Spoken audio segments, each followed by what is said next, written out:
XTV news లో breaking news చూస్తున్నాం. ఐబొమ్మ రవిపై మరో 3 సెక్షన్లు జోడించిన పోలీసులు.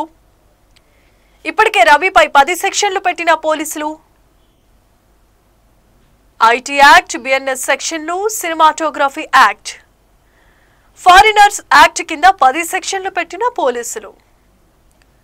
తాజాగా ఫోర్జరీ సెక్షన్ను జోడించిన పోలీసులు. ప్రహ్లాద్ అనే వ్యక్తి పేరుతో పాన్ కార్డ్, బైక్ లైసెన్స్, ఆర్సీలు కూడా తీసుకున్న రవి ఫోర్జరీ సెక్షన్లను జోడిస్తూ కోర్టులో మెమో ఫైల్ చేసిన పోలీసులు. మరోవైపు రెండవ రోజు రవి నుండి కీలకమైన సమాచారం రాబట్టనున్న పోలీసులు విదేశీ పార్ట్నర్ల వివరాలపై ఆరా తీయనున్నట్లుగా సమాచారం. ఐబొమ్మ రవి కేసులో దర్యాప్తు మరింత ముమ్మరమైంది. ఇప్పటికే 10 సెక్షన్లను జోడించిన పోలీసులు తాజాగా ఫోర్జరీ ఆరోపణలతో మరో 3 సెక్షన్లు కూడా జోడించారు. ప్రహ్లాద్ అనే వ్యక్తి పేరుతో పాన్ కార్డ్, లైసెన్స్, ఆర్సీలు తీసుకున్నట్లుగా బయటపడటంతో ఈ కొత్త సెక్షన్లను చేర్చినట్లు దర్యాప్తు అధికారులు వెల్లడించారు. ఇదిలా ఉండగా రవి కస్టడీలో రెండవ రోజు విచారణ ఇంకా కొనసాగుతోంది.